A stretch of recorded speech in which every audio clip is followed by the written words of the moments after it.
Hey, I'm here with Joseph Quigley. Just wanted to check in on how he did this weekend.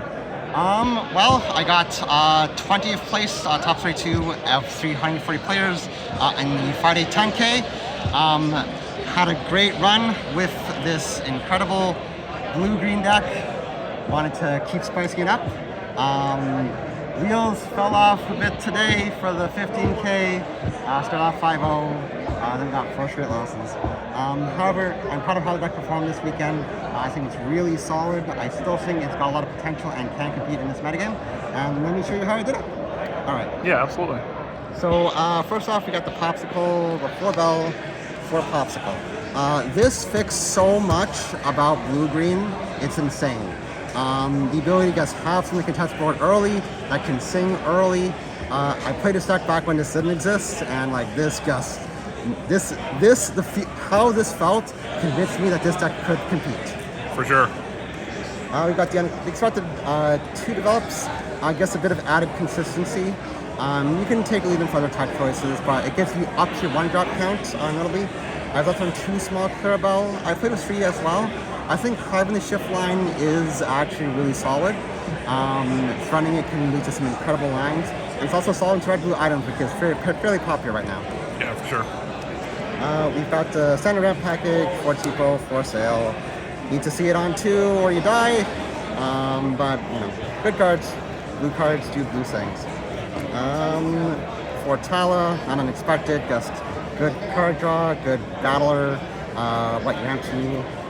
4 muses, beating heart of the deck, how blue and blue kind of functions. Bounce anything little, does the job well. Alright, the spicy 4 drops. 2 bells, the legendary from set 1. This allows you to ink twice. If you're on the play, you can play this in turn 3, ink a second time turn 5, and then on turn 4, you ink twice again, drop a Clarabelle on turn 4, draw a gazillion, win the game. The lines where you could do that against slower decks are are so insane, it's crazy. He's not necessarily as good as, say, a Donald Duck, which I also think is valid, into like discard. But I think he's also amazing late game, which I like. He costs 5, that's awesome with closeout games. Not mandatory, but a valid choice and one I personally like. We've got the 4 Clarabelle, of course, the best card in the deck. Love drawing 6 of her, awesome card. 2 Tricky. This was my tech choice to help fight against Steel Song and Purple Steel and stuff like that. Did pretty well. Like, it definitely won me games into Steel Song. It crushed for 3-2, so it's good at turning the corner. Helps locations a bit. I do like this tech quite a bit. We've got 4 Basil, House. This card also makes this deck somewhat competitive this set. Just being able to the perfect bruiser for the deck. Bouncing something, pressing, and then discarding. It's just like inkable. It's just the perfect bomb for the deck. You could go down to 3. I like 4 because having 2 of them is great, because if you like play 1, bounce something, press, take it out, like it feels really good. But 3 is fine too, but definitely mandatory. We've got 4 Strike. All of these builds are on Vision. I switched to Strike early on because I felt having more songs for muses. Oh, sorry. It should be 4 Strike. There we go. Having more songs for muses felt good. Being able to cycle unankables felt good. And I think they really performed well. You can maybe trim 1. And I might like Vision because Vision has a lot of power too. But it ups your consistency into the song, and that's really good. And you can sing with Tipo and Bell, which is great. It's almost like Bell Pop Friends, kind of. It's got discard one. Yeah. All right. One of Tremaine. A bit of a greedy card. She can be clunky sometimes, but other times she gets win through game for value or by recycling a bend or something like that. But I feel like I'm with the Strike as well. You can cycle her when she's bad, but pretty good. And cycling with music gives you a lot of value. 3 How Far Go, an amazing song. 4 is also an option. It is uninkable and you gotta watch your count on those, but I guess an amazing cycle card to help up your ink count and get you to Clarabelle faster. We've got 4 Mother Knows Best. Great power card. Now that you have Bell, you have a good early singer for it.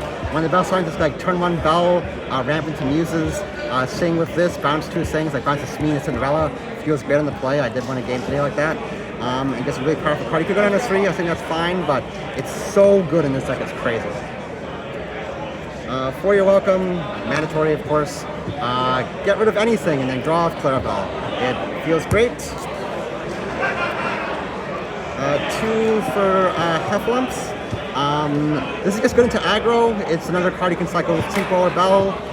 Bounce something. I might want 3 of this honestly just to fight aggro a bit better. I kind of regret not having a 3rd one. But like a really good, another good cantrip card. We've got One Under the Sea. So this was my Silver Bullet into Amber Steel aggro. The idea is you can stall enough against the aggro to Amber Steel aggro, but sometimes they get too swarmy, and this just comes down and can completely win you that matchup in Amber Steel aggro on the spot. I couldn't quite do it today. It did definitely help me yesterday when I topped. It's a fine one, especially when strike when you can just like discard it when it's bad. And then the 2 bend, of course. Make them discard, make them sad, and win the game. It's awesome. Now, so an addendum. I did play 2 mana today, swapping out a 1 Muzzler's Best, 1 Develop. I think it's a reasonable choice. I spent a lot of red. I was finding sharps to be difficult, and Manners definitely did help the one time I played against that. Reasonable choice depending on your local metagame. Not absolutely mandatory, but it helps you close out the game against red-blue and deal with some of those annoying top deck B-paps and stuff like that. Shoutouts to everybody back home at ETB. Shoutouts to sponsors Endgame, TCG, and Premium Studios that helped fund the trip so I can come out to this great event and meet all these fantastic people. And thank you so much to PPG as well for making me a bounty duelist. It was a lot of fun. Really appreciate PPG for putting this on.